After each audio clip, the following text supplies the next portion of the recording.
Mi hija me despertó a las 5 de la mañana para prepararle el café y el desayuno. Me llamó la criada. Así que al día siguiente la desperté a las 4 de la mañana y le preparé un desayuno sorpresa que jamás olvidará. Antes de continuar, suscríbete al canal y cuéntanos dónde lo escuchaste en los comentarios. El martilleo empezó en algún lugar de un sueño que ya había olvidado.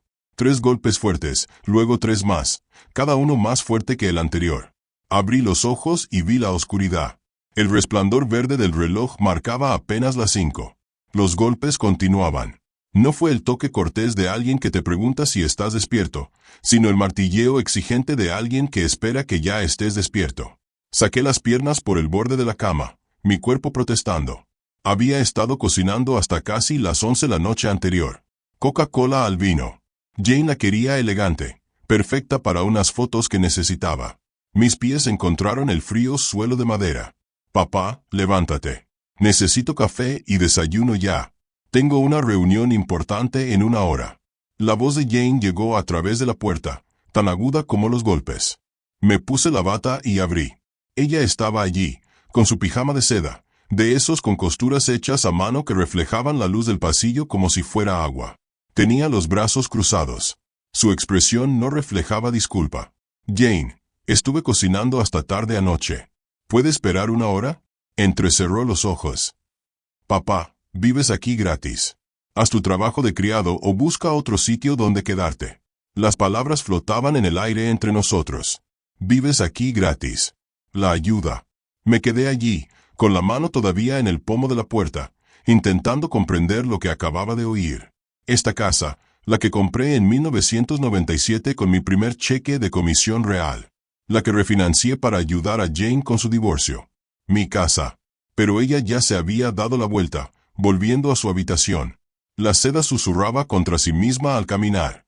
Bajé las escaleras, con la mano sobre la barandilla que yo mismo había lijado y restaurado hacía 15 años.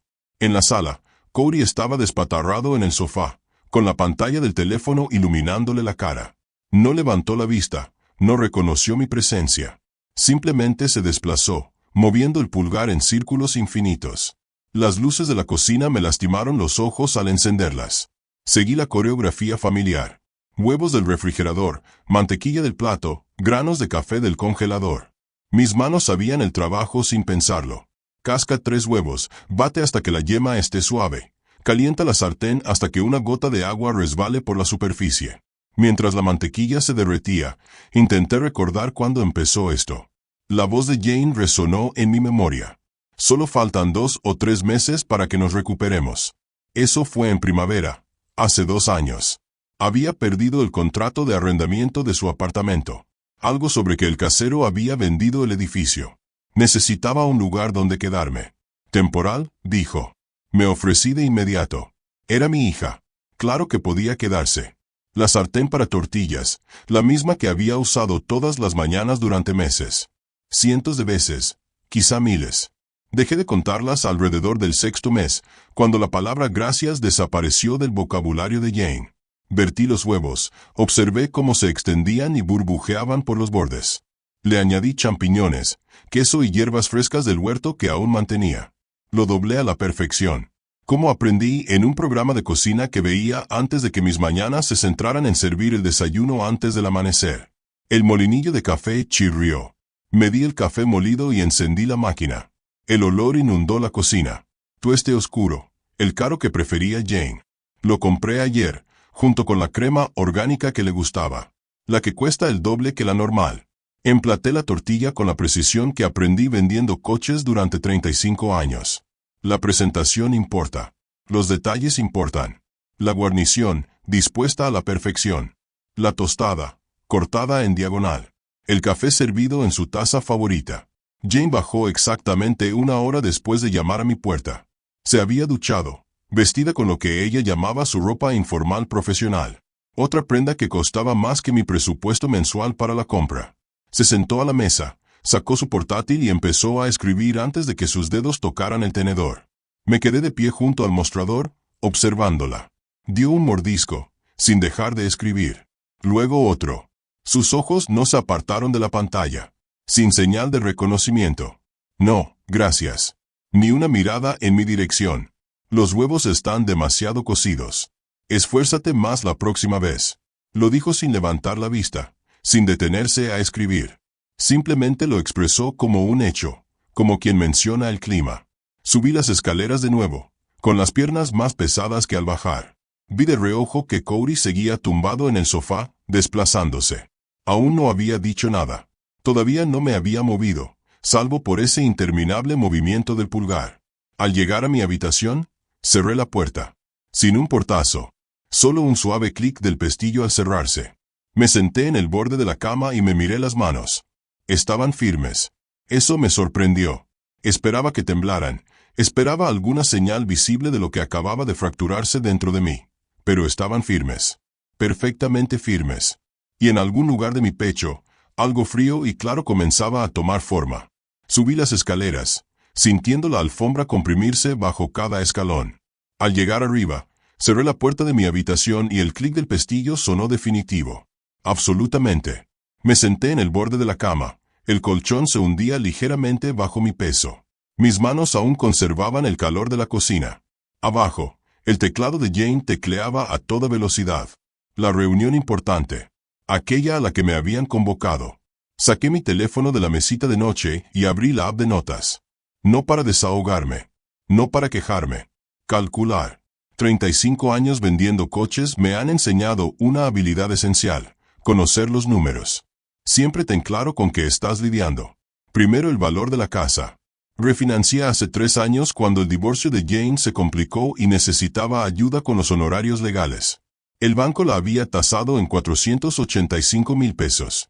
Escribí la cifra y la vi aparecer en la pantalla. A continuación, el alquiler de mercado. Investigué esto cuando Jane me pidió quedarse por primera vez. Una casa de este tamaño en el distrito de Hawthorne, cerca del centro de Portland. Había visto anuncios similares por 2,400 al mes. Un poco más alto. Estaba siendo conservador. Lo escribí. Servicios públicos. Internet. Agua. Gas. Electricidad. Basura. Los pagué todos. Los tuve durante 2 años. El costo mensual promedio era de 370 pesos. Otra línea en mis notas. Comestibles. Hice todas las compras. Cocinar todo. Alimenté a 3 adultos. Compré todo lo que Jane pidió. Orgánico esto. Especialidad aquello. Promedio de unos 800 al mes. Otra línea. La matemática me salió fácil. Había hecho sumas miles de veces. Cálculo de costos de concesionarios y pagos a clientes. Márgenes de beneficio y reparto de comisiones. 2,400 más 370 más 800. 3,570 mensuales. Multiplicado por 24 meses. $85,680. Me quedé mirando la cifra. Añadí el impuesto predial y el seguro que seguía pagando. Promediado anualmente. Otros 120 al mes. Recalculado. $87,560. Dejé el teléfono en mi regazo. Lo volví a coger. El número no había cambiado. La voz de Jane resurgió en mi memoria. No de esta mañana, sino de hace 2 años. A principios de primavera, los cerezos florecían en el parque. Se sentó a la mesa de mi cocina. El rímel se le corrió de tanto llorar. Solo faltan 2 o 3 meses, papá, para que nos recuperemos. Realmente lo agradecemos. Recuerdo haber asentido. Recuerdo haber dicho, por supuesto, tómate todo el tiempo que necesites. Recordé su abrazo. Breve, pero sincero. Ese abrazo sincero tenía fecha de caducidad que yo no había notado. La primera semana, me dio las gracias por la cena. El primer mes, a veces ayudaba con los platos. Al 6.º mes, empezó a pedir comidas específicas. ¿Puedes hacer esa cosa del salmón con el glaseado? No, por favor. Solo esperaba que lo hiciera. El primer año, empezó a dejar los platos sucios en la mesa para que yo los recogiera. Cody también. Había empezado a encontrar su ropa sucia en el baño, dejada para que yo la lavara. Ninguno de los dos lo mencionó. Ninguno de los dos preguntó. Las tareas simplemente aparecieron y las realicé. Alrededor del mes 15, Jane empezó a llamarme desde su habitación cuando quería algo. Como si fuera personal. Como si esta no fuera mi casa, mi cocina, mi lavadora, y esta mañana. Haz tu trabajo como ayudante. Me levanté de la cama y volví a mirarme las manos. Estas manos habían vendido coches durante 35 años. Cientos de tratos. Quizás miles. Conocía gente. Sabía cómo interpretarla. Sabía cuando alguien negociaba de buena fe y cuando simplemente aceptaba y aceptaba. Había tenido un cliente una vez, quizá hace 15 años. Quería un sedán de lujo. Exigía descuentos tras descuentos. Cambios de aceite gratis. Detallado gratis. Neumáticos de invierno gratis. Alfombrillas gratis. Cada vez que accedía a algo, me pedía más. Nunca satisfecho. Nunca pretendía estarlo. Solo probaba cuanto podía extraer. Mi gerente de ventas me había llamado aparte después de la cuarta visita. No negocies con gente que no te respeta, Emil. Se lo quitarán todo y te culparán por estar vacío. Había abandonado ese trato. El cliente se había ido a otro concesionario. Probablemente le hicieron lo mismo. Pero no puedes alejarte de la familia, ¿verdad? Pasaron las horas. La luz de la tarde se filtraba por la ventana de mi habitación. Había estado allí sentado, pensando, sin moverme, salvo para acomodarme cuando se me entumeció la espalda. Abajo, oí a Jane moverse. Oí el refrigerador abrirse y cerrarse. Papá, tengo hambre. ¿Puedes preparar esa pasta con champiñones? ¿Y suficiente para Cory? Su voz se oyó por las escaleras, exigente, con derecho. Antes de esta mañana, ese tono me habría hecho bajar corriendo, disculpándome por no haber anticipado sus necesidades. Ahora, sentía algo diferente. Algo frío. Algo claro. Bajé las escaleras, mis pasos pausados en cada paso. Jane estaba en la cocina, con el teléfono en la mano, desplazándose. Levantó la vista cuando entré. Algo en mi rostro la hizo detenerse a mitad de la lectura.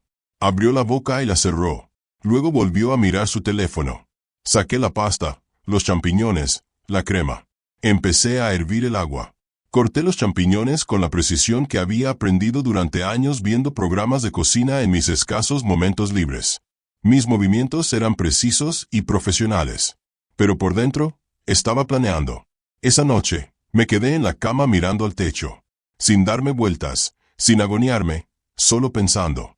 La casa estaba en silencio, salvo por el crujido ocasional de la madera vieja al asentarse. A través de la pared, oía el televisor de Jane, un programa con risas enlatadas. Bien entrada la noche, el reloj marcaba las 3:30 cuando por fin me incorporé. El plan llegó completo. No eran piezas sueltas que tendría que ensamblar. No era un esquema vago. Una estrategia completa, detallada y secuencial, profesional.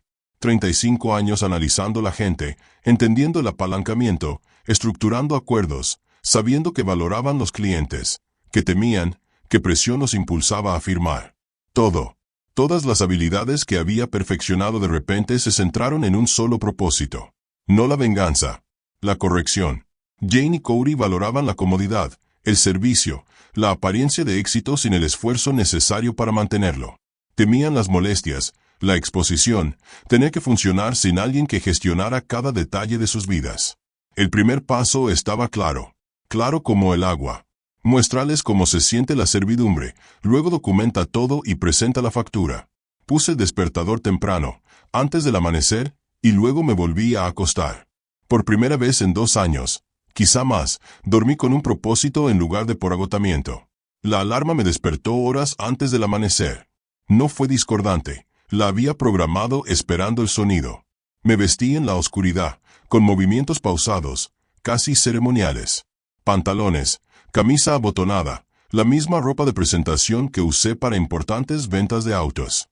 Esto era importante. Me quedé frente a la puerta del dormitorio de Jane y Cory, con la mano levantada. Dentro, se oían ronquidos débiles. La casa albergaba ese silencio profundo que solo llega en las horas que la mayoría de la gente nunca ve. Llamé con fuerza. 3 veces, y luego 3 más. El mismo ritmo exigente que Jane había usado en mi puerta. Silencio, luego un crujido, luego pasos. La puerta se abrió. Jane estaba allí, con el pelo enredado y la mirada luchando por enfocar. Llevaba una camiseta vieja, el pijama de seda caro tirado en algún lugar. Abrió la boca para decir, «Buenos días, ayuda. Es hora de levantarse. Necesito el desayuno listo en 2 horas. Tortilla, tocino, panqueques y ensalada de frutas. Tengo una reunión importante hoy». Mantuve mi voz alegre y enérgica. El tono de quien espera una obediencia inmediata. Jane parpadeó. Papá. ¿Qué? Son las 4 de la mañana. ¿Te has vuelto loca? Tienes toda la razón, hija. Esta es mi casa, y si el dueño puede exigir el servicio a quienes viven aquí gratis, hoy ejerzo ese derecho. Cocina, ahora. Detrás de ella, Corey se incorporó en la cama, confundido, sin camisa, mirándome con los ojos entrecerrados. No lo reconocí. Mantuve la vista fija en Jane. Su rostro cambió de confusión, luego de indignación, luego de algo parecido a comprensión. No puedes hablar en serio. Cocina, repetí. Dijiste que vivo aquí gratis. En realidad, vives aquí gratis. Así que hoy, tú eres la ayuda. El cambio fue palpable. Jane se dio cuenta de que hablaba en serio. Bajó las escaleras, cada paso reticente. La seguí. Me acomodé en la silla donde solía sentarse, donde revisó su teléfono mientras le servía. Las luces de la cocina le lastimaban los ojos. La vi entrecerrar los ojos, buscando a tientas los granos de café. Empecemos con el café, dije con voz agradable. Ya sabes cómo me gusta. Fuerte, caliente, nada de eso. Jane se acercó a la cafetera, con las manos torpes por el sueño. Midió el café molido y llenó el depósito de agua. La máquina empezó a gorgotear con su habitual gorgoteo. Mientras preparaba el café, ella se quedó allí, con los brazos cruzados, mirando el mostrador. Huevos ahora, dije. Omelette, champiñones y queso, como yo la preparo. Y necesitaré tocino, crujiente, no quemado. Sacó huevos del refrigerador, con movimientos bruscos, furiosos. Los rompió en un bol y los batió con más fuerza de la necesaria, raspando la cerámica con el tenedor. El café se terminó. Lo sirvió y me lo trajo. Tomé un sorbo y lo dejé. Amargo. Prepáralo otra vez. El café está bien. Prepáralo otra vez. Jane apretó la mandíbula. Tomó la taza, la tiró por el fregadero y empezó de nuevo. Esta vez añadió menos café molido, probablemente pensando que lo quería más suave. Cuando lo trajo, lo probé y negué con la cabeza. Ahora está demasiado flojo. A la tercera, acierta. Le temblaban las manos al tomar la taza. Detrás de ella, Corey apareció en la puerta, con pantalones de chándal y el rostro desencajado por la ira. ¿Qué demonios te pasa? Es medianoche y tú. Tu esposa puso las reglas de la casa, dije sin mirarlo. El dueño exige, la gente que vive gratis sirve. Solo sigo su sistema. Corey abrió la boca, la cerró, miró a Jane, que estaba preparando su tercera cafetera, con los hombros rígidos. Se retiró a la sala. Amanecía fuera de la ventana de la cocina. Se filtraba una luz grisácea, haciendo que todo pareciera frío. Jane por fin había servido un café aceptable y ahora estaba preparando la tortilla. Vi cómo le temblaban las manos al echar los huevos a la sartén. ¿Dónde está el tocino? Pedí tocino. Primero voy a hacer la tortilla. Los quiero juntos, calientes, frescos. Empezar de nuevo y hacer el tocino a la vez. Dejó la tortilla a medio cocinar, agarró el paquete de tocino y empezó a poner tiras en otra sartén. Los huevos de la primera sartén empezaron a quemarse. Se apresuró a sacarlos, a rescatar algo, pero ya era demasiado tarde. Esos huevos están echados a perder, observé. Completamente incomestible. ¿Le servirías eso a alguien importante? Vuelve a empezar. Esto es una locura. Vuelve a empezar. El tiempo se alargó. La cocina se llenó de olor a huevos quemados y tocino recocido. El rostro de Jane había pasado de la indignación al agotamiento, con los ojos enrojecidos. Había reiniciado la tortilla 3 veces. En cada ocasión, algo salía mal. Demasiada sal, se rompía al doblarla, estaba poco hecha en el centro. ¿Dónde está la ensalada de frutas?, pregunté. Sigo esperando. Sacó fruta del refrigerador. Fresas, uvas, melón.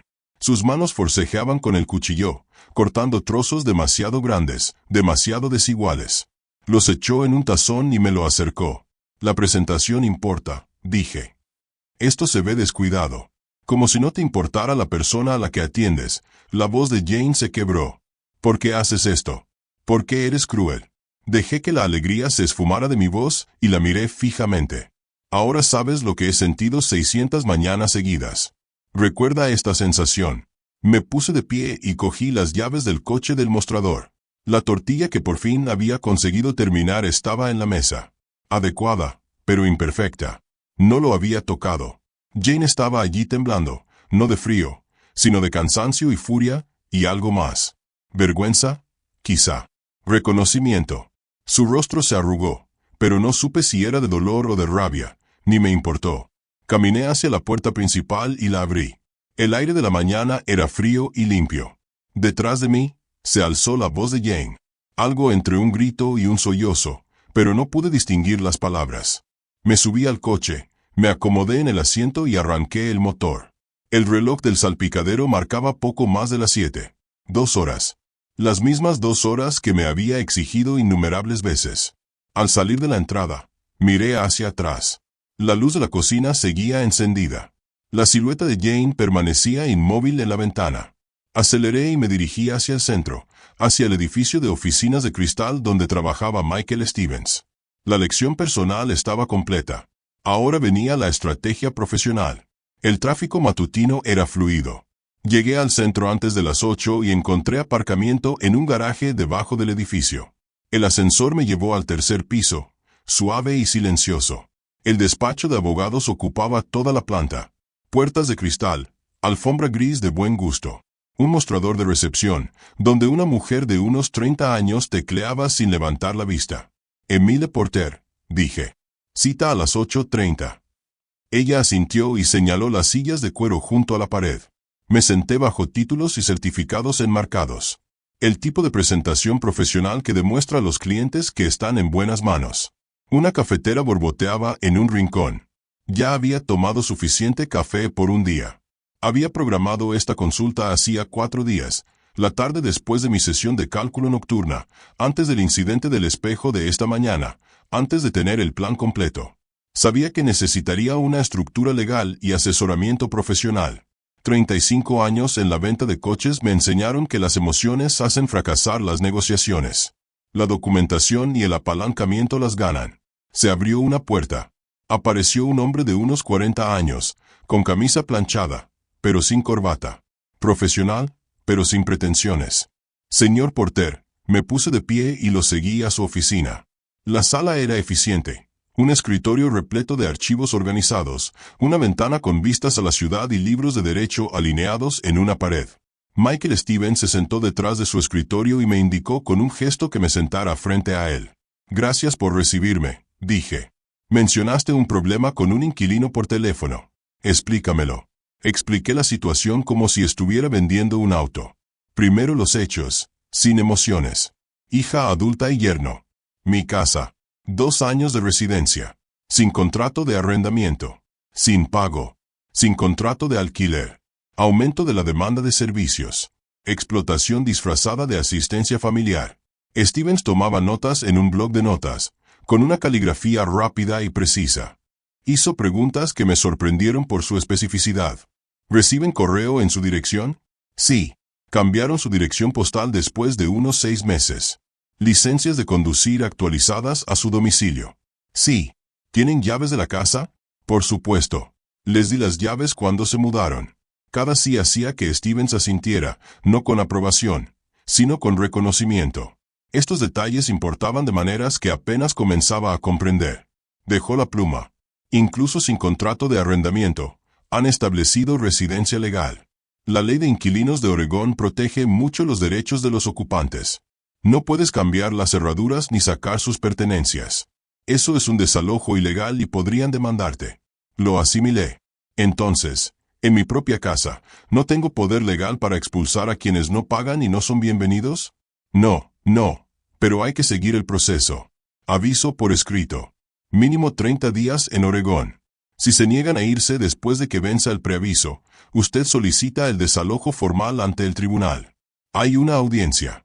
Si el juez falla a su favor, los agentes del alguacil hacen cumplir la orden de desalojo. Plazo. Mínimo de 2 a 3 meses, posiblemente más si se oponen. Costo. Las tasas judiciales rondan los cientos de dólares. Mis honorarios dependen de la complejidad, pero la representación típica en un caso de desalojo empieza en unos $2,000. Podrían ser más altos si se esfuerzan con ahínco. Asentí lentamente. Esperaba dificultades, pero esto era más complejo de lo que imaginaba. Más caro. Consume más tiempo, Continuó Stevens con voz tranquila. Podrían presentar denuncias por acoso. Intenta obtener una orden de alejamiento que te impida entrar en partes de tu propia casa. Podrían alegar que estás creando un ambiente hostil. Los hijos adultos en estas situaciones suelen usar la compasión familiar como arma. ¿Qué necesito hacer? Documentar todo. Grabar un video donde se te vea realizando tareas domésticas mientras ellos dan órdenes. Eso establece un patrón de explotación. Registros escritos de todos los gastos cubiertos. Fotografías del estado de la propiedad por si se produce algún daño. Registros de cualquier amenaza o comportamiento agresivo. Se inclinó hacia adelante. Recomiendo instalar un timbre con video. Crea registros con marca de tiempo que prueban los patrones de residencia y tu presencia constante como propietario. También te protege si afirman que nunca estás presente o que has abandonado la propiedad. Pensé en el timbre ring que había visto anunciado. ¿Cuánto cuesta? El modelo básico cuesta unos 180. Instalarlo tú mismo es fácil. Empieza a grabar hoy mismo. Steven se dirigió a su computadora y empezó a escribir. Estoy redactando una notificación formal ahora mismo. Les daremos 3 opciones claras. Sus dedos se movían por el teclado mientras hablaba. Opción 1. Firmar un contrato de alquiler por 1.800 mensuales. Incluye servicios públicos y gastos compartidos del hogar. Precio inferior al del mercado en su vecindario, lo que demuestra su sensatez. Opción 2. Adquirir la mitad de la propiedad de la casa según su valor actual. Aproximadamente 240,000 pesos. Los incluye en la escritura. Los hace legalmente responsables de los impuestos y el mantenimiento de la propiedad. La mayoría no tendrá ese capital, pero ofrecerlo demuestra buena fe. Y la tercera opción, desocupar la propiedad en 30 días. Hizo una pausa y levantó la vista de la pantalla. También hay lo que llamamos efectivo por llaves. Ofreces el dinero para irte voluntariamente. Normalmente unos pocos miles. Evita litigios. Ahorra honorarios legales y meses de estrés. Generalmente sale más barato a largo plazo. Lo considero pragmáticamente. Unos miles ahora versus meses de honorarios de abogados y guerra emocional. ¿Cuánto suele funcionar? Depende de la situación. Lo habitual es entre 3,000 y 5,000. Hay quien elige una cantidad mayor para acelerar el proceso. Stevens imprimió el documento y lo entregó por encima del escritorio. El lenguaje era formal, preciso y sin emociones. 3 opciones, cada una explicada con claridad. Plazo de 30 días. Líneas de firma al final. Cuando entreguen esto, dijo Stevens, prepárense para una escalada. Los hijos adultos suelen denunciar maltrato a personas mayores. Ponen a otros familiares en contra de sus padres. Publican en redes sociales presentándose como víctimas. Llama a la policía con denuncias falsas. Necesitas protegerte. ¿Cómo? Nunca estés solo con ellos durante los enfrentamientos. Tenga un testigo presente. Un amigo, un vecino, o incluso contrate a alguien si es necesario. Registre todas las interacciones. En Oregón, la grabación requiere el consentimiento de una sola parte, lo que significa que puede grabar conversaciones sin su conocimiento. Mantenga la calma en todo momento. Sus arrebatos emocionales benefician su caso, no el suyo. Asegure documentos importantes, objetos de valor, cualquier cosa que puedan destruir o robar. La gente se vuelve destructiva cuando se la acorrala. Estudió mi rostro. ¿Tienes una vivienda de repuesto si esto se pone feo? ¿Algún lugar seguro donde quedarte? No lo había considerado. Supuse que me quedaría en mi casa. Stevens negó con la cabeza. A veces, la retirada táctica es estratégica. Si la situación se vuelve violenta o si dañan la propiedad, es mejor irse temporalmente y dejar que el proceso legal funcione. No les des munición quedándote en un ambiente tóxico. Doblé el aviso y lo guardé en el bolsillo de mi chaqueta. El papel parecía más pesado de lo debido. Primer paso, pregunté. Entregue el aviso hoy. Su respuesta nos dice lo difícil que será esta lucha. Conserve una copia. Si es posible, les pedimos que firmen un acuse de recibo. Luego esperamos 30 días. Si no eligen ninguna opción, solicitamos el desalojo. Me puse de pie y le estreché la mano. Profesional. Firme. El apretón de manos de 2 hombres que entendieron que esto era un asunto de negocios, no un drama familiar. Una cosa más, dijo Stevens. Cuando se nieguen, y probablemente lo harán, no reaccionen emocionalmente. No discutas. Simplemente documenta su negativa y deja que me encargue del resto. Salí de su oficina, bajé en ascensor y caminé por el estacionamiento hasta mi coche. El sobre con la notificación formal estaba en el bolsillo de mi chaqueta.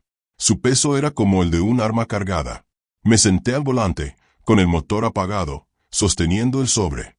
Afuera, la ciudad se movía a mi alrededor. Gente yendo al trabajo. Tráfico denso. Amanecía. Sabía lo que vendría después. Conducir a casa. Presenta las opciones. Observa la reacción de Jane y Cody. La lección del espejo había sido personal. Esto era legal. Profesional. La verdadera guerra estaba a punto de comenzar. Las semanas siguientes me transformaron en documentalista de mi propia explotación. El timbre ring, montado junto a mi puerta principal con 4 simples tornillos, se convirtió en mi testigo silencioso. Cada vez que Jane llamaba desde arriba, cada vez que Cody me dejaba los platos para lavar, la cámara grababa. Mi teléfono acumuló 47 videos. Todos mostraban el mismo patrón, ellos mandando, yo obedeciendo. 2 semanas después de conocer a Stevens, fui en coche a una notaría en el centro. La mujer detrás del mostrador me observó mientras firmaba 3 copias del aviso formal, estampó su sello en cada una y añadió su firma. La marca en relieve lo oficializaba. Legal. Vinculante. El sobresellado permaneció en el asiento del copiloto durante el viaje a casa. La luz de la tarde primaveral se filtraba oblicuamente por el parabrisas. Los cerezos en flor bordeaban la calle. Sus pétalos se esparcían por las aceras como confeti en una celebración que nadie celebraba. Entré a mi casa. Jane estaba sentada a la mesa del comedor, con la laptop abierta, escribiendo. Cody ocupaba el sofá, con el teléfono brillando en sus manos. Ninguno levantó la vista. Para ellos era normal. Yo yendo y viniendo. Invisible. Irrelevante. Excepto cuando necesitaban algo. Me acerqué a la mesa del comedor y puse el sobre justo delante del teclado de Jane. Este es un aviso formal de 30 días sobre su residencia en esta propiedad. Jane levantó la vista. Su expresión pasó de la irritación por la interrupción a la confusión. ¿Qué? Es un documento legal preparado por mi abogado. Tienen que leerlo ahora. Ambos. Cody finalmente prestó atención, se incorporó y dejó el teléfono a un lado. Jane cogió el sobre, rompiendo el sello con los dedos con más fuerza de la necesaria. Desdobló el papel. Sus ojos recorrieron el texto. Vi cómo su rostro cambiaba. La confusión se convirtió en comprensión, conmoción, furia. ¿Nos estás desalojando? ¿De verdad estás tirando a tu propia hija a la calle? Mi voz se mantuvo firme. Profesional. Ofrezco 3 opciones. Opción 1. Firmar un contrato de alquiler. 1,800 pesos mensuales más la mitad de los servicios. Eso está por debajo del precio de mercado para este barrio. La risa de Jane fue áspera y cortante. No podemos permitírnoslo. Opción 2. Comprar el 50% de la propiedad de la casa. 242,500 pesos. Eso te convierte en copropietario, responsable de los impuestos y el mantenimiento. Cody se puso de pie, con un lenguaje corporal agresivo y los hombros erguidos. ¡Qué locura! ¿De dónde sacaríamos esa cantidad de dinero? Lo miré fijamente. Opción 3. Buscar una vivienda alternativa en 30 días. La habitación quedó en silencio, salvo por el zumbido del refrigerador. El lejano ruido del tráfico afuera. Cody intentó una estrategia diferente. La intimidación. ¿Sabes cómo te hace quedar esto? Un padre cruel que abandona a una familia necesitada. Me aseguraré de que todos lo sepan. Tus amigos, tus vecinos, las redes sociales. Todos verán qué clase de persona eres en realidad. Tomé mi teléfono, abrí la carpeta donde estaban los videos y giré la pantalla hacia ellos. 47 miniaturas, cada una mostrándolos en mi casa, tratándome como a un empleado. Tengo 47 grabaciones de video. Me das órdenes. Me llamas ayuda. Me tratas como a un sirviente en mi propia casa. Díselo a quien quieras. Les mostraré esto. Jane se quedó mirando la pantalla del teléfono. Su rostro palideció. No sabía, no sospechaba que yo estuviera documentando nada. Intentó otra táctica. Su voz se suavizó. Empezaron a formarse lágrimas. Papá, somos familia. ¿De verdad vas a priorizar la propiedad sobre tu propia hija? Lo sentí. La atracción de décadas siendo su padre. El instinto de consolar, de reparar, de sacrificar. Pero entonces recordé esa palabra, ayuda. Las 600 mañanas. El agotamiento y la explotación disfrazados de obligación familiar. Prefiero la dignidad a la explotación. Hay una diferencia. El aviso está entregado. 30 días. Si sigue aquí después de eso, lo presento ante el tribunal. Tú decides. Tomé mi copia del aviso y caminé hacia mi habitación. Detrás de mí, la voz de Jane me seguía, fría ahora, sin lágrimas. Te arrepentirás de esto. Cerré la puerta de mi habitación y me senté en la cama. Escuché sus voces a través de la pared, apagadas, enojadas, planeando algo. Que lo planearan. Cumplí con todos los requisitos legales. Steven se aseguró de ello. Los días siguientes transformaron la casa en territorio hostil. Jane y Cody dejaron de fingir cortesía. No me hablaron, salvo en intercambios breves y necesarios. Muévete. Lo necesito. Estás en mi camino. Ocupaban espacios comunes a propósito cuando los necesitaba. Quería preparar la cena. Jane estaba despatarrada en la mesa de la cocina con papeles por todas partes. Quería ver las noticias de la noche. Cody se apoderó del televisor de la sala con videojuegos violentos, a todo volumen. Jane preparaba comidas elaboradas. Pasta con ingredientes caros, pollo asado, postres caseros. Ann dejó la cocina destrozada. Ollas en la estufa, sartenes en la encimera, harina espolvoreada por todas partes. Cocinaba, comía y se iba. Pasaba junto a mí sin saludarme mientras yo miraba el desorden. Cody ponía música a altas horas de la noche, un bajo potente que vibraba a través de las paredes. Cuando tocaba para pedirle que bajara la temperatura, la bajaba durante 10 minutos y luego la volvía a subir. Pero no se iban, no me avisaban de la fecha límite, no mencionaban buscar apartamento, firmar contratos de alquiler ni comprar la propiedad. Me estaban poniendo en evidencia, esperando a que me rindiera, a que dijera que no hablaba en serio, a que le suplicara que se quedaran y volvieran a la normalidad. Cuando llegó la fecha límite, 30 días exactos, me desperté y encontré la puerta de Jane aún cerrada y el coche de Cody en la entrada. La casa estaba en silencio, desafiante en su quietud. Me senté a la mesa de la cocina con mi café y cogí el teléfono. Busqué el número de la oficina de Stevens. El teléfono sonó 2 veces antes de que la recepcionista contestara. Profesionales y eficientes, la oficina de Michael Stevens. Soy Emile Porter. Necesito hablar con el señor Stevens sobre la solicitud de desalojo. Un momento, por favor. La música de espera era clásica, tranquila. Miré por el pasillo hacia la puerta cerrada. Creyeron que habían ganado esperándome. Pensé en elegir la paz sobre los principios, la comodidad sobre las consecuencias. Estaban a punto de aprender lo contrario. Stevens confirmó los siguientes pasos durante esa llamada telefónica. Había pasado el plazo. Era hora de hacer cumplir la ley. No un desalojo ilegal, sino presión estratégica. Presión legal. De esas que obligan a los adultos a comportarse como adultos. A la mañana siguiente, estaba sentado frente a mi portátil en la cocina, con la luz del amanecer filtrándose por la ventana. Inicié sesión en la cuenta del proveedor de Internet. Mi nombre, mi tarjeta de crédito, mi contrato. Accedí a la gestión de servicios. Hice clic en suspender el servicio. La pantalla de confirmación me preguntó si estaba seguro. Hice clic en sí. El wifi de la casa se fue. En 15 minutos, Cody salió del dormitorio, con el teléfono en la mano, con la frustración patente en cada movimiento. Tocó la pantalla y recorrió diferentes habitaciones, buscando señal. No tengo internet. Tomé un sorbo de café y no levanté la vista del periódico. No, está desconectado. Ese era mi contrato de servicio. Lo cancelé. Se quedó mirando. No puedes hacer eso. Necesitamos internet para trabajar. Puedes configurar tu propio servicio. Las opciones de cuenta están disponibles con cualquier proveedor. La configuración suele tardar de 3 a 5 días hábiles. Su cara se sonrojó. Abrió la boca y la cerró. Quiso discutir, pero no encontró el ángulo. Volví a mi periódico.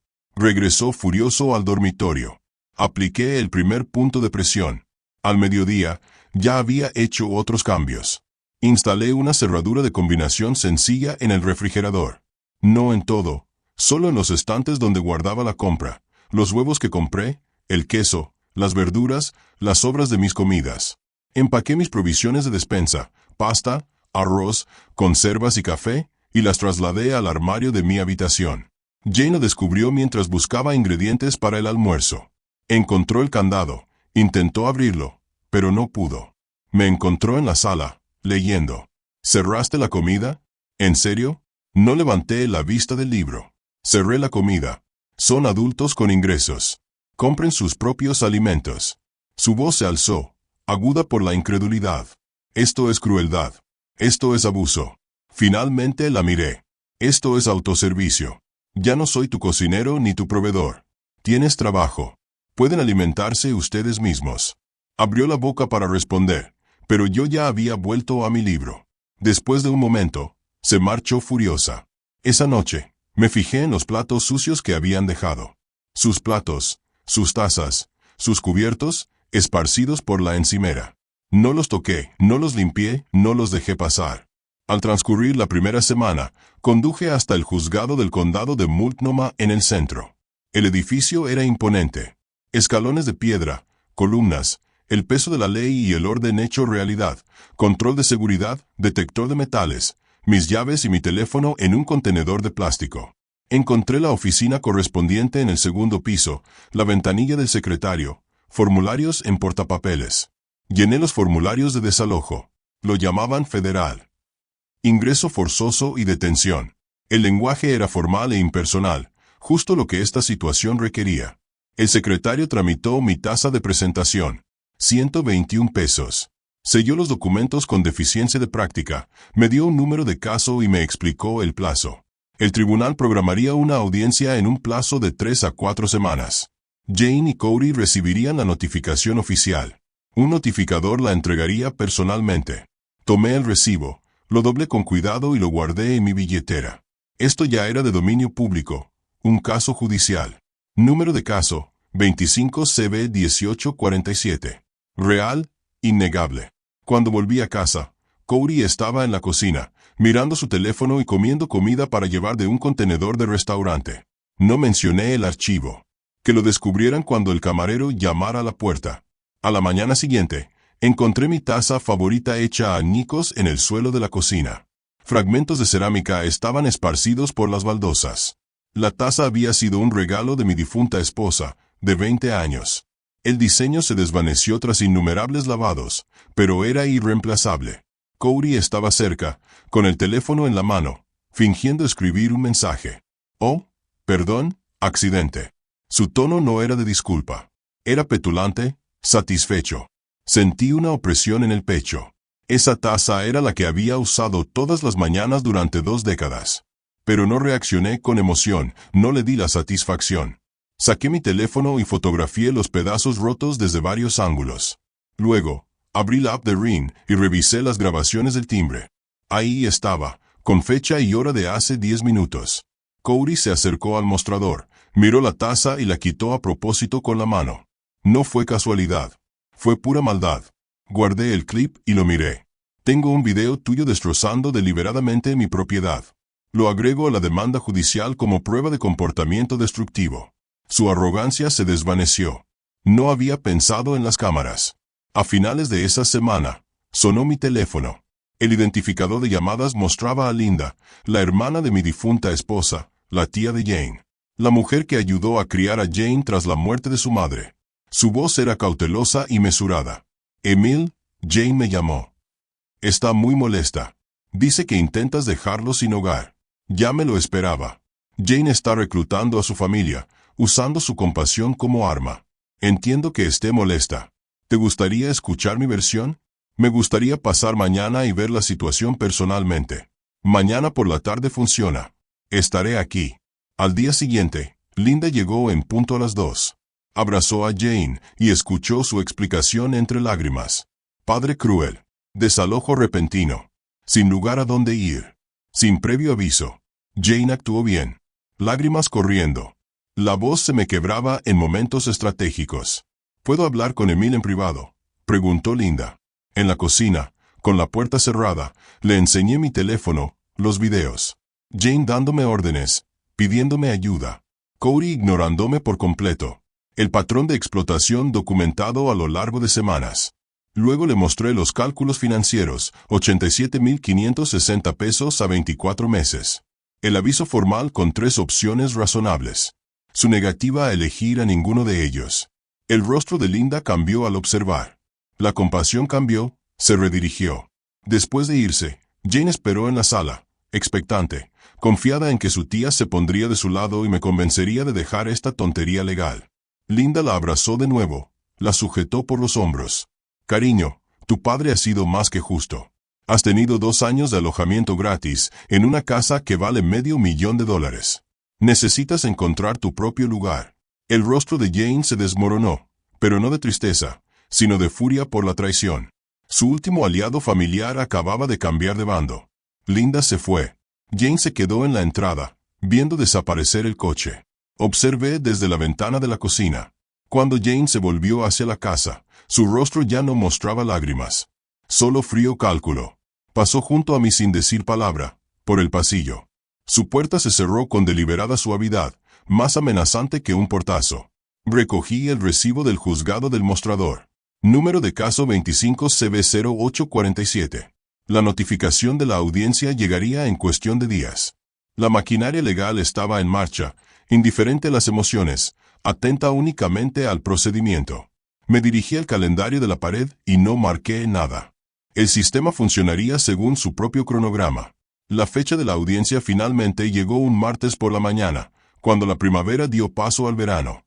Conduje hacia el centro por calles conocidas y encontré estacionamiento en el mismo garaje que usé cuando conocí a Stevens. Las escaleras del juzgado me parecieron más empinadas de lo que recordaba, o tal vez el peso de lo que se avecinaba las hacía sentir así. Stevens me recibió en el vestíbulo y me dio un breve apretón de manos.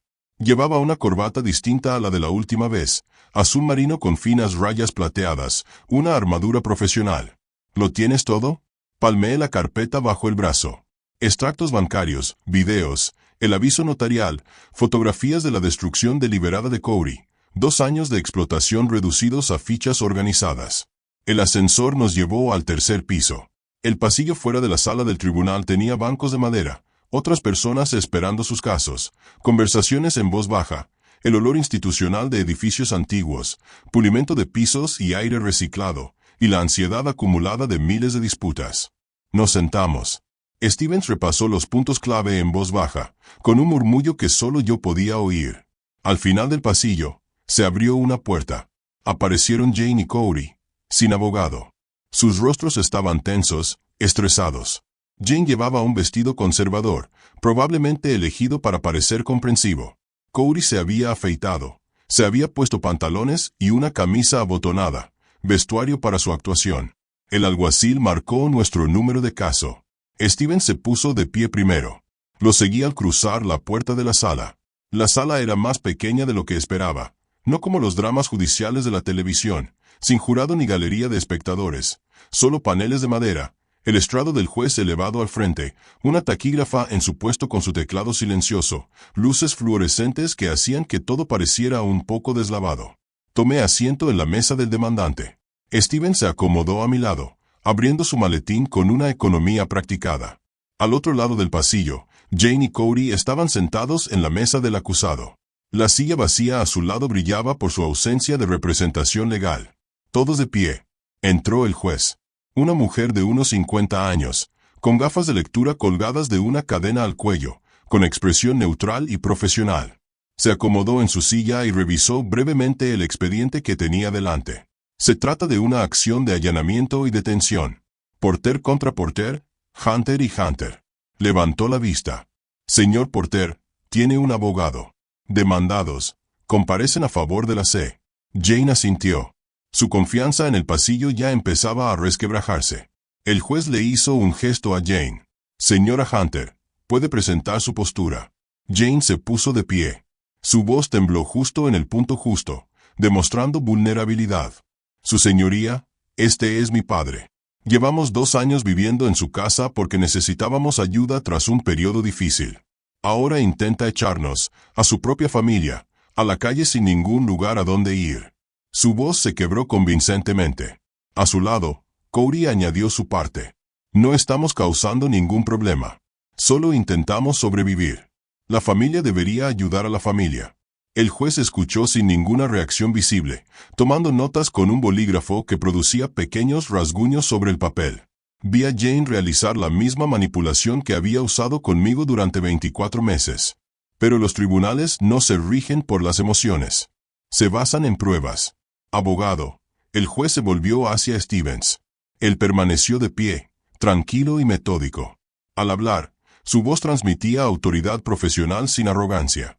Su señoría, los demandados alegan dificultades familiares, pero las pruebas cuentan otra historia. No existe contrato de arrendamiento entre las partes. No se ha realizado ningún pago. Entregó los registros bancarios de Emilia al secretario, quien se los entregó al juez. El señor Porter presentó una notificación formal por escrito con 3 alternativas razonables. Contrato de alquiler a precio de mercado, opción de compra de propiedad parcial o salida voluntaria. La notificación se entregó y certificó debidamente. Presentó la notificación como prueba. El juez lo examinó. El sello notarial era visible incluso desde donde yo estaba. La notificación fue ignorada. Los demandados se negaron a desalojar, a pagar el alquiler y a negociar de buena fe. Luego los videos. Stevens había seleccionado 3 clips y los había cargado en una memoria USB que el taquígrafo insertó en el sistema de visualización. La pantalla en la pared se encendió. Primer clip. Jane llama desde arriba con voz aguda. Papá, necesito desayunar. Prepara esa tortilla con champiñones. La cámara me mostró subiendo las escaleras, exhausta. En el segundo clip, Jane gesticula por la sala, con el teléfono en la oreja, hablando con alguien. Sí, mi casa es perfecta para eso. ¿Suficiente espacio? Mi casa. Ella la llamaba su lugar. Tercer clip. Yo sirviendo la cena. Cody se despatarró en el sofá, sin saludarme, sin darme las gracias, simplemente tomando el plato y volviendo su atención a su teléfono. La jueza observaba. Su expresión cambió sutilmente, sin dramatismo, pero con presencia. Ella vio lo que yo viví, continuó Stevens. La grabación del timbre, Cody acercándose al mostrador, mirando la taza de mi difunta esposa, tirándola deliberadamente al suelo, la cerámica rompiéndose, su expresión de satisfacción al alejarse. Los demandados dañaron la propiedad del señor Porter y crearon un ambiente hostil. Stevens presentó el cálculo financiero. Durante 24 meses, el señor Porter ha proporcionado alojamiento, servicios públicos y comida gratuitos por un total de 87,560 pesos. Los demandados no han aportado nada y han rechazado opciones razonables para regularizar su ocupación. La jueza se quitó las gafas y miró directamente a Jane y Cody. El tribunal considera evidente el establecimiento de residencia sin acuerdo legal, la falta de pago de alquiler o contribución a los gastos del hogar y la negativa deliberada a desalojar tras recibir la notificación correspondiente. Su voz era firme y autoritaria. El señor Porter ha demostrado una paciencia extraordinaria y una adaptación más que razonable. Se volvió hacia mí brevemente, con una especie de reconocimiento en la mirada. Luego volvió a mirar a Jane y Cody. Los demandados desalojarán la propiedad a más tardar el 30 de junio, o el alguacil ejecutará una orden de restitución y los desalojará a usted y sus pertenencias por la fuerza. Esta audiencia ha concluido. El mazo cayó. El sonido fue definitivo, absoluto. El rostro de Jane se arrugó. Abrió la boca para hablar, pero el juez ya estaba recogiendo papeles, pasando al siguiente caso. Cody se quedó paralizado, mientras la realidad se cernía sobre él. Stevens recogió sus documentos con eficiencia. Victoria limpia, murmuró. Salimos por la puerta lateral. En el pasillo, Jane estaba apoyada contra la pared, llorando. Lágrimas de verdad esta vez, no fingidas. Cody estaba a su lado, con el rostro inexpresivo por la sorpresa. Pasé junto a ellos hacia el ascensor, sin detenerme, sin regodearme. Simplemente caminé. El sistema legal había hablado, el resto era la ejecución. Esa noche, al volver a casa, la sentía diferente. Seguía ocupada, pero legalmente mía de nuevo. Las palabras del juez habían cambiado algo fundamental en el ambiente. Jane salió de su habitación para cenar, en silencio, con los ojos rojos de tanto llorar. Preparé mi propia comida. Pasta, sencilla, solo para una. Ella se quedó en la puerta de la cocina, observando. El silencio se extendió entre nosotros como un espacio físico. Hablé con naturalidad, sin mirarla. La semana pasada me reuní con mi abogado de sucesiones para actualizar mi testamento. Jane se dio cuenta de inmediato. Después de pensarlo mucho, he decidido que la casa irá a la fundación del refugio para personas sin hogar cuando muera. Hacen un buen trabajo, gente que de verdad necesita ayuda. Jane palideció. ¿Qué? La miré entonces. Sabes, después de que me llamaste para pedir ayuda, me di cuenta de que es mejor darle el dinero a quienes realmente lo necesitan, no a quienes lo exigen como si fuera un derecho. Su voz salió apenas un susurro. ¿Me estás dejando completamente fuera? Me encogí de hombros y seguí removiendo la pasta. Se lo doy a quienes lo apreciarán. Dejaste claro que solo querías el activo, no una relación. Su rostro mostraba que el cálculo se desmoronaba. Había soportado todo esto, la notificación, el juicio, la humillación, contando en parte con la herencia. La casa acabaría siendo suya. Podía esperar a que yo me marchara. Ahora, incluso eso había desaparecido. La fecha límite se acercaba como el mal tiempo, inevitable, visible desde la distancia, cada día más cerca. Faltaban 5 días para la llegada programada del sheriff. Desde la sentencia judicial, la casa había estado en el limbo. Jane y Cody oscilaban entre la negación y la búsqueda frenética de apartamento, haciendo llamadas, revisando anuncios de alquiler, sin encontrar nada que pudieran permitirse en su repentinamente apretado horario. Observé su pánico con indiferencia. Había planeado una última opción, el pago por las llaves que Stevens había mencionado meses atrás en su oficina. No fue generosidad, sino pragmatismo. $8,000 para terminar con esto limpiamente era más barato que un desalojo forzoso, posibles daños a la propiedad durante la deportación y el espectáculo de sus pertenencias en mi jardín para que los vecinos las vieran. El sobre estaba en la mesa de centro. Dentro, un cheque y un acuerdo de liberación de una página. Los llamé a la sala. Se sentaron en el sofá, cautelosos. La mirada de Jane se dirigió al sobre de inmediato. Mantuve un tono serio.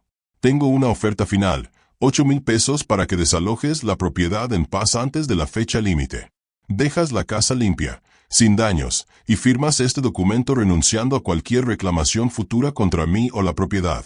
Deslicé el sobre la mesa. Cody lo abrió.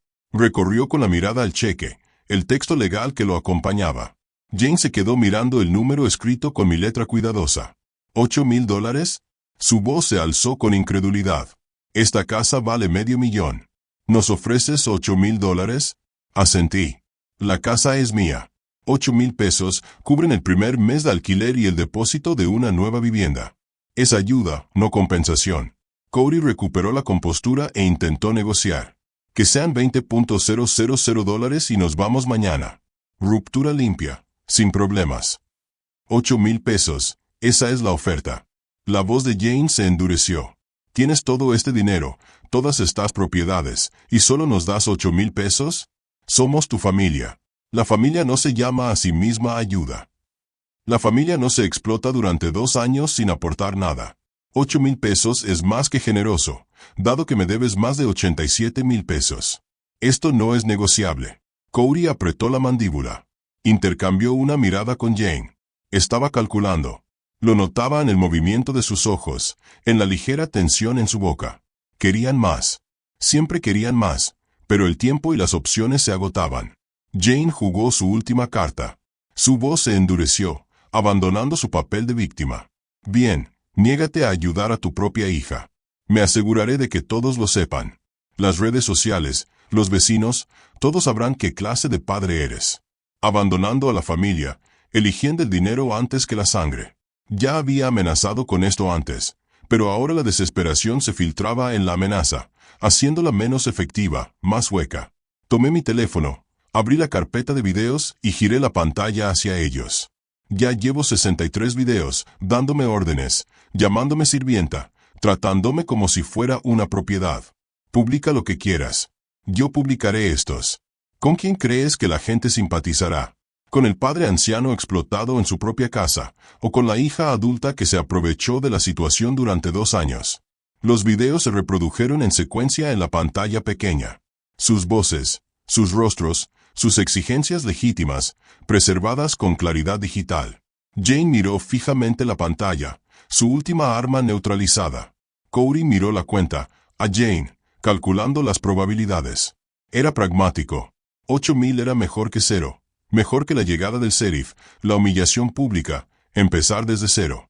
Pero el orgullo de Jane estaba herido, sangrando. Quédate con tu dinero. Se puso de pie, con un movimiento brusco. No necesitamos tu caridad. Caminó hacia su habitación. Cody dudó un momento, mirando el cheque sobre la mesa, y luego la siguió. No les devolví la llamada ni intenté convencerlos.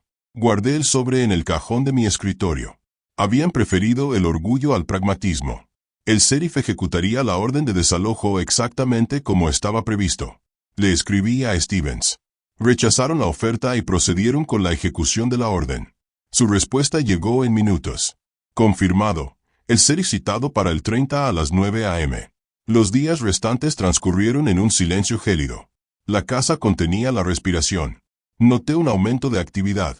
Cajas aparecían en el pasillo, puertas de armarios abiertas, cajones vacíos. Jane y Cody empacaban, pero despacio, a regañadientes, como si moverse a cámara lenta pudiera retrasar lo inevitable. La noche antes de la llegada del sheriff, estuve en la cama escuchando el movimiento en el piso de abajo. Pasos. El sonido de alguien empacando apresuradamente se aceleró de repente, cajones abriéndose y cerrándose. Voces, la urgente y apagada de Jane, Cody respondiendo en susurros agudos. Un portazo, luego silencio, luego más pasos. Me levanté y me acerqué a la ventana de mi habitación. Su coche estaba en la entrada, con el maletero abierto y cajas y bolsas apretujadas en el asiento trasero. Mientras observaba, Cody salió de la casa con más cosas. Una lámpara, una bolsa de basura llena de lo que parecía ropa. Siguieron más viajes. Jane apareció con perchas de vestidos, Cody con un monitor y una torre de ordenador. Se movían con una eficiencia frenética, cargando todo lo que cabía. Cerca de la medianoche, los ruidos finalmente cesaron. Esperé, escuchando. La casa se había quedado en silencio. Me levanté de nuevo y comprobé. La puerta de su dormitorio estaba abierta. Miré dentro. La habitación estaba vacía, la cama deshecha, el armario abierto y vacío, los cajones abiertos y abandonados. Se llevaron lo esencial, ropa, aparatos electrónicos, objetos personales. Dejaron los muebles, algunas cajas aún empaquetadas, los restos de su ocupación de 2 años. Se marcharon en la oscuridad, evitando la mañana, evitando la vergüenza de los agentes del sheriff ejecutando una orden de desalojo, la mirada de los vecinos, la publicidad de las consecuencias legales. La casa volvía a ser mía, por fin, por completo. Regresé a la cama, pero no dormí enseguida. Me quedé allí, en silencio, en el rincón desconocido de una casa vacía. No había tensión en el aire. No hay presencia hostil al final del pasillo. Solo espacio. Mi espacio. Al amanecer, me levanté y preparé café. Solo una taza. Me quedé en la cocina viendo cómo la luz se filtraba por la ventana. El calendario de la pared marcaba el 30 de junio, marcado con un círculo rojo. Hoy, el día en que habría llegado el sheriff. Oí un vehículo afuera. Miré por la ventana. Su coche regresaba. Jane salió y se dirigió rápidamente a la casa, sin levantar la vista. Volvió por otra carga. La partida se estaba produciendo por etapas, desordenada e incompleta. Bajé a preparar el desayuno. Oí que se abría la puerta detrás de mí. Pasos en el pasillo. Jane había vuelto a entrar. Estábamos juntos en la casa. Ese momento liminal entre la ocupación y la partida. Ella estaba en el pasillo recogiendo sus últimas pertenencias. Yo estaba en la cocina preparando huevos para una persona. Ninguna de las dos habló. El silencio lo atrapó todo. 2 años de agravios acumulados, la disolución de la pretensión familiar, la cruda economía de la propiedad y la ley. Ella se iría. Me quedaría. Ya casi estaba terminado. La mañana en que estaba previsto que llegara el sheriff, me quedé despierto en la cama, escuchando movimiento abajo. No había dormido bien. Había mucho ruido toda la noche. Era demasiado consciente de que era mi último día. El fin de meses de presión calculada y maniobras legales. Al amanecer, una tenue luz se filtraba por mi ventana. Los sonidos continuaban. Pasos, el roce de cajas al ser trasladadas, puertas de coches abriéndose y cerrándose. Seguían cargando. El sheriff tenía previsto llegar en unas horas, pero parecía que se habrían ido antes. Me incorporé. Pensé en bajar a preparar café y decidí esperar a que terminaran de irse. Entonces, oí algo diferente. Un grito agudo. Un estruendo. Luego, un silencio terrible. Me moví rápido. Abajo, sin pensarlo conscientemente, puro instinto, pura adrenalina llevándome. La escena se registró en fragmentos. Jane en el suelo al pie de la escalera. Había cajas esparcidas a su alrededor. Una esquina estaba abollada al golpear la pared. Estaba de lado, con la pierna torcida en un ángulo incorrecto, y la sangre le corría por un corte en la frente, donde se había golpeado con el borde del último escalón. Tenía los ojos abiertos, pero desenfocados, intentando orientarse. Cody se quedó paralizado en lo alto de las escaleras, con la caja aún en las manos y el rostro blanco como el papel. Me arrodillé junto a Jane. Toda la ira, la estrategia fría, los meses de presión calculada, la documentación, los expedientes judiciales y la guerra económica, se habían esfumado. Esta era mi hija, la niña a la que le había enseñado a montar en bicicleta, que se dormía en mi hombro durante los largos viajes en coche cuando era pequeña, a quien había amado durante 36 años. Llama al 911, ahora. Mi voz interrumpió la sorpresa de Cody. Buscó torpemente su teléfono y casi lo dejó caer.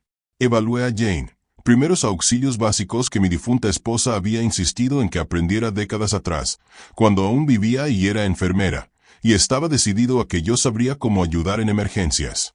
Jane respiraba consciente, aunque confusa. La herida en la cabeza sangraba profusamente, pero las heridas en la cabeza siempre sangraban. Su tobillo ya estaba hinchado, visible incluso a través del calcetín.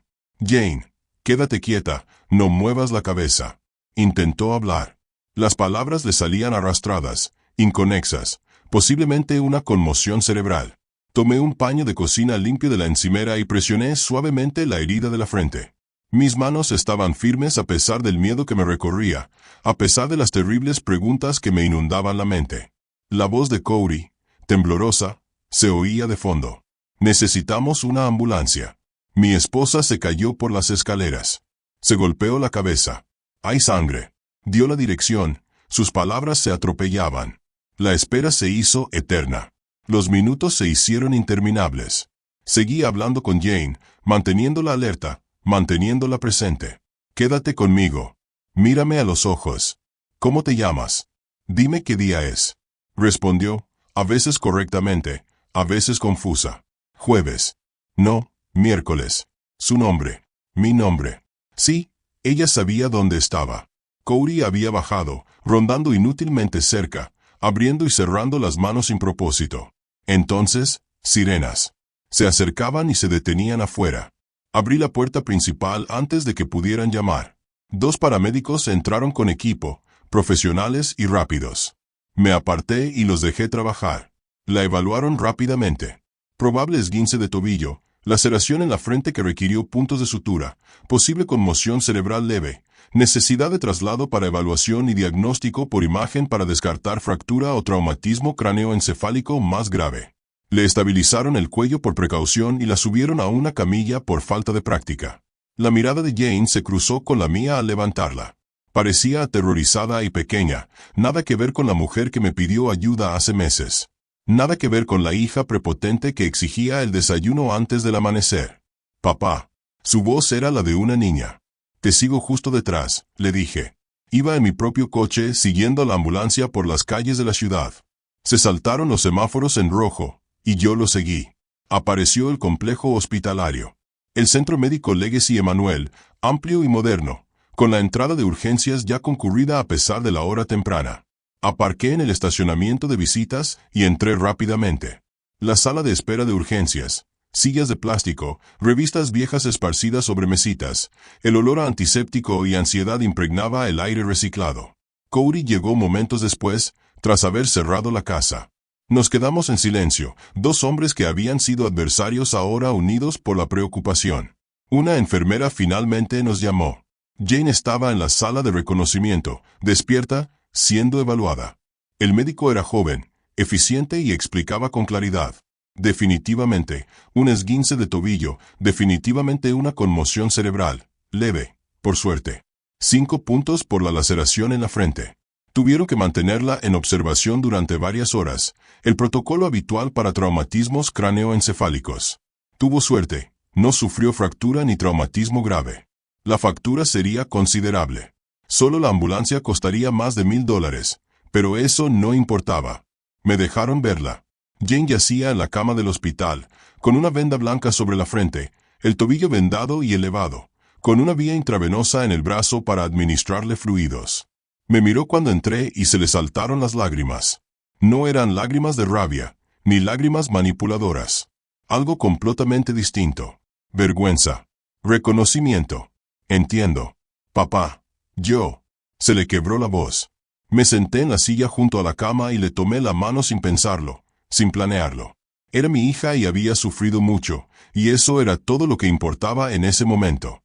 Todo lo demás, el desalojo, el juicio, los 2 años de explotación, se convirtió en ruido de fondo. Me agarró la mano como si se estuviera ahogando. Lo siento mucho. Las palabras salieron entre lágrimas. Te traté fatal. Fui horrible. Fui tan horrible contigo. Se me hizo un nudo en la garganta. Le apreté la mano. Cody estaba en la puerta y, por primera vez en 2 años, parecía genuinamente humano, asustado, avergonzado, presente. Las lágrimas de Jane disminuyeron. Cody se adentró más en la habitación en lugar de quedarse en el umbral. El goteo intravenoso contaba los segundos con suaves clics. Los sonidos del hospital se filtraban por la puerta. Voces distantes, pitidos de equipos, pasos. La voz de Jane se oía más baja, cansada por el llanto, la medicación y el miedo. ¿Cuándo puedo irme a casa? Me di cuenta de que ya no tenía casa limpia. Los iban a desalojar hoy. Llevaban sus pertenencias a medias en el coche. No tenían a dónde ir. Miré a mi hija, vendada, vulnerable, finalmente, genuinamente arrepentida, y sentí un cambio fundamental dentro de mí. La estrategia había terminado. La guerra había terminado. Lo que viniera después sería diferente. Por la tarde, el médico le dio el alta a Jane. Tras varias horas de observación, sus constantes vitales se mantuvieron estables. Su confusión había desaparecido.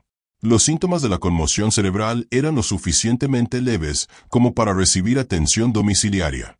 La enfermera de alta dio instrucciones. Descanso. Hielo para el tobillo. Esté atento al empeoramiento del dolor de cabeza o las náuseas. Haga seguimiento en 1 semana. Llevó a Jane en silla de ruedas a la salida. Política del hospital, aunque Jane podía cojear con ayuda. Llevé mi coche a la zona de recogida. Corrie cargó las pocas pertenencias de Jane, su bolso, la ropa que llevaba puesta, todo en una bolsa de plástico. Mientras ayudaba a Jane a subir al asiento del copiloto, con cuidado de su tobillo, Corrie me preguntó algo que no sabíamos: ¿a dónde íbamos? Su búsqueda de apartamento no había dado resultados. Sus pertenencias seguían en mi casa. El sheriff nunca vino. Llamé y cancelé la ejecución del desalojo esta mañana desde la sala de espera del hospital. No contesté de inmediato. Me concentré en tranquilizar a Jane, ajustándole el cinturón de seguridad para que no presionara el vendaje. Luego, la casa. Regresas a la casa. El viaje fue tranquilo. Jane dormitaba contra la ventana, adormilada por los analgésicos. Recorrí calles conocidas, volví al barrio y entré en la entrada. La casa parecía la misma. Aún se veían cajas por las ventanas. Evidencia de una mudanza interrumpida, congelada a mitad de la partida. Ayudé a Jane a entrar, con Corrie sujetándole el otro lado. La acomodamos en el sofá de la sala, con almohadas bajo el tobillo y una manta sobre el regazo. Llevé hielo envuelto en una toalla para la hinchazón. Una vez que Jane estuvo acomodada, Corrie empezó a hablar. Probablemente para preguntar sobre la logística, sobre cuánto duraría este arreglo. Pero levanté la mano. 2 semanas sin costo, mientras Jane se recupera. Después, hablaremos de lo que viene después. La expresión de Corrie reflejaba alivio e incertidumbre. Jane, medio dormida, murmuró algo que podría haber sido gracias. En los días siguientes, la casa adoptó un ritmo nuevo y extraño. Más tranquila, más respetuosa. Jane, confinada en el sofá por sus heridas, tuvo tiempo de pensar. Noté que ahora me observaba de otra manera, sin calcular lo que podría extraer. No tenía derecho a mis servicios, pero observaba de una manera nueva. La tercera noche, le llevé el té. Estaba sentada, con el vendaje cambiado por uno más pequeño, el tobillo menos hinchado que antes. Papá, siéntate conmigo. Me acomodé en el sillón. La voz de Jane era tranquila, cautelosa. Tras la muerte de mamá, Sentí que el mundo me debía algo, como si mereciera una compensación por la pérdida. Y tú estabas ahí, y fuiste amable, y yo simplemente me aproveché. Te convertí en el blanco de todo mi enojo. Corrie se unió a nosotros. Se sentó en el suelo cerca del sofá, en una postura inconscientemente sumisa. Nada que ver con su anterior postura de derecho desparramada sobre mis muebles. Me acomodé, admitió. Todo era fácil, gratis. Dejé de intentarlo. Dejé de ser un adulto de verdad. Dejé que me empeorara. Escuché sin interrumpir. Esto era lo que quería. No solo para que se fueran, sino para que entendieran lo que habían hecho. Jane continuó, con la voz cargada de emoción. No fuiste cruel, papá. Me mostraste lo que te estaba haciendo. Esa madrugada, al obligarme a servirte el desayuno, finalmente sentí lo que tú sentiste todos los días durante 2 años. Sentirme impotente, ser utilizada. Su voz se quebró. Estoy avergonzada. Estoy tan avergonzada de en quien me convertí. Mi respuesta fue mesurada, no enojada. Te amo, Jane. Te he amado desde que naciste. Pero amar no significa aceptar la explotación. Amar no significa dejar que alguien te trate como si fuera su propiedad. Hice una pausa, eligiendo las palabras con cuidado. Me llamaste la criada de mi propia casa. Tomaste mi bondad y la transformaste en servidumbre. Tenía que demostrártelo, no para lastimarte, sino porque no lo habrías entendido de otra manera. Jane asintió, con lágrimas en las mejillas de nuevo. No disfruté nada de aquello. Continué.